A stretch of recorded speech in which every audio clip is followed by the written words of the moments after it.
ఏపీలో ఎన్నికలు పేదోడికి పెత్తందారులకు మధ్య యుద్ధమని ప్రచారం సమయంలో వైసీపీ అధ్యక్షుడు జగన్ పదే పదే పేర్కొన్నారు.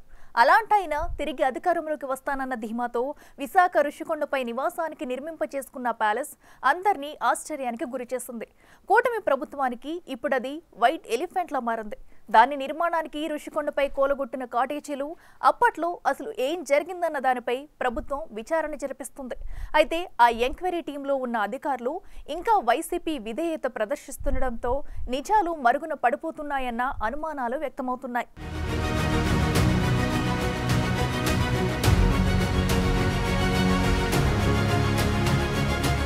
విశాఖపట్నంలో గత వైసీపీ ప్రభుత్వం నిర్మించిన ఋషికొండ ప్యాలెస్ ను ఏం చేసుకోవాలో, ఎలా వినియోగించుకోవాలో కూటమి సర్కార్కు అంతుపట్టడం లేదు. సుమారు 560 కోట్లతో అంతర్జాతీయ ప్రమాణాలతో అత్యంత విలాసవంతంగా నిర్మించిన ఈ ప్యాలెస్ ఏపీ వాసులనే కాదు దేశవ్యాప్తంగా ప్రతి ఒక్కరిని షాక్ కు గురిచేసింది. వైట్ హౌస్ ను మరిపించేలా కట్టిన ఆ ప్యాలెస్ ప్రపంచ సంపన్నులని ఆశ్చర్యపోయేలా చేస్తోంది.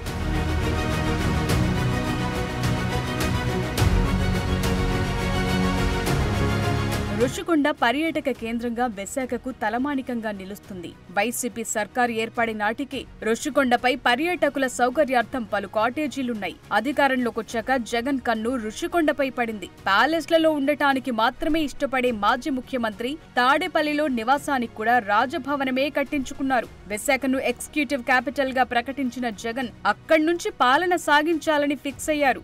మళ్లీ సీఎం అవుతానన్న ధీమాతో ఋషికొండపై కాటేజీలను పడగొట్టించి సీక్రెట్ గా ప్యాలెస్ కట్టించేశారు.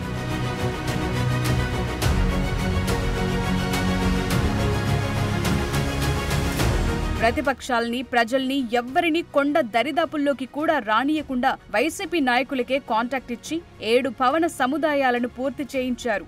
అదేదో నిషేధిత ప్రదేశంలా ఎవ్వరినీ రానియకుండా నిర్మాణాలు చేపట్టారు. పచ్చదనంతో కళకళలాడే ఋషికొండను బోడికొండగా మార్చి విలాసవంతమైన భవనాలు నిర్మించారు. మాయాబజార్ సినిమాలోని మయసభను తలపించేలా పెద్ద పెద్ద గదులు, హాల్స్, ఫర్నిచర్తో నింపేశారు. అనుమతులు లేకపోయినా జగన్ ప్రభుత్వం మాత్రం వెనక్కు తగ్గలేదు. సర్వత్రా విమర్శలు రావటంతో పర్యాటక భవనాలను తొలుత ప్రచారం చేసి తరువాత పరిపాలనా భవనాలని ప్లేట్ మార్చేశారు. కూటమి ప్రభుత్వం అధికారంలోకొచ్చాక ఆ రాజకోట రహస్యం బయటపడింది.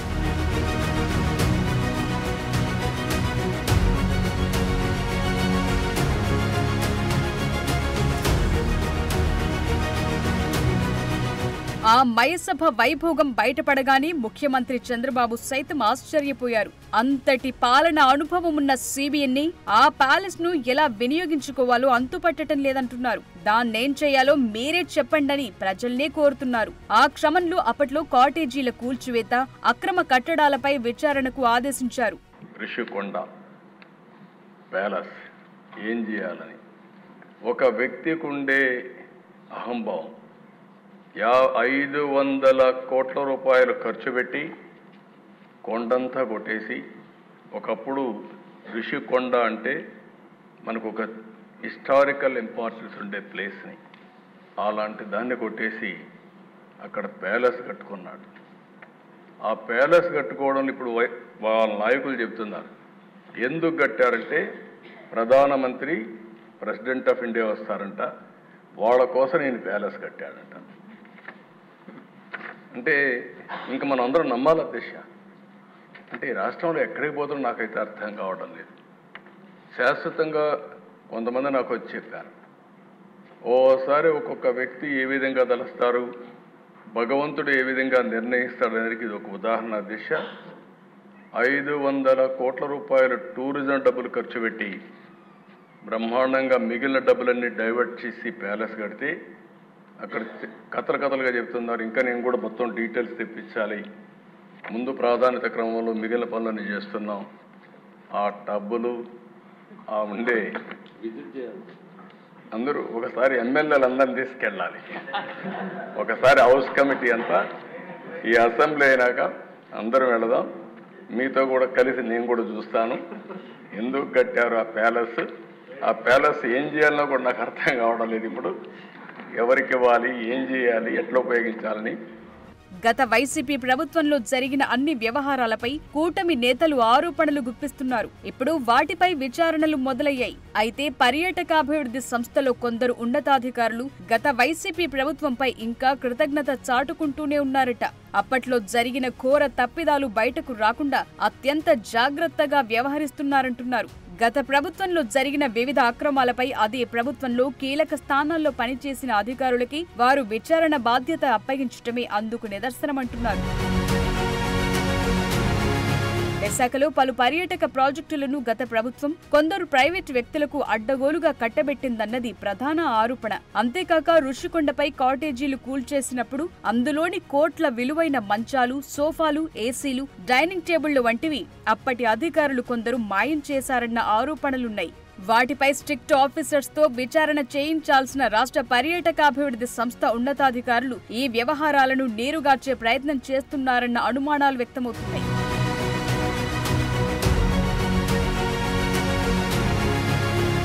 గత ప్రభుత్వంలో పర్యాటక శాఖ మంత్రిగా పనిచేసిన రోజా వద్ద ఆఫీసర్ ఆన్ స్పెషల్ డ్యూటీగా పనిచేసిన రాజారాం మనోహర్ కు రుషికొండ కాటేజీల ఫర్నిచర్ పై విచారణ బాధ్యతలు అప్పగించడం ఆ అనుమానాలకు బలం చేకూరుస్తోంది. రాష్ట్ర ఆడిట్ శాఖలో డిప్యూటీ డైరెక్టర్ గా ఉన్న మనోహర్ ఎన్నికలకు ముందు వరకు మంత్రి రోజా వద్ద ఓఎస్డీగా విధులు నిర్వహించారు. ఎన్నికల షెడ్యూల్ ప్రకటించడానికి కొద్ది రోజుల ముందు డిప్యూటేషన్ పై రాష్ట్ర పర్యాటకాభివృద్ధి సంస్థకొచ్చారు. అక్కడ కూడా అప్పట్లో కీలకమైన విజిలెన్స్, మార్కెటింగ్ విభాగం జనరల్ మేనేజర్ గా ఆయన్ను నియమించారు.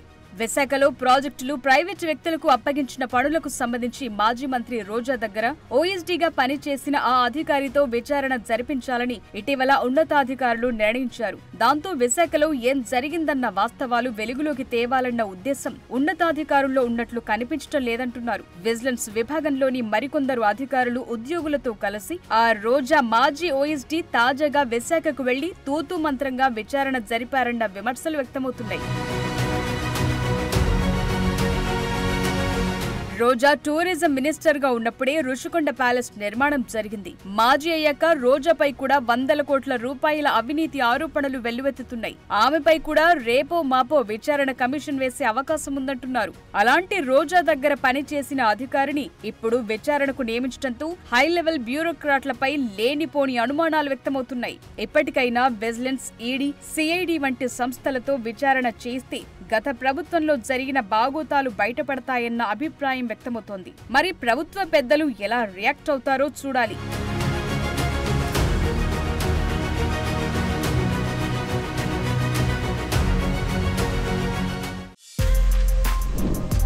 For more videos like this, subscribe Big TV channel.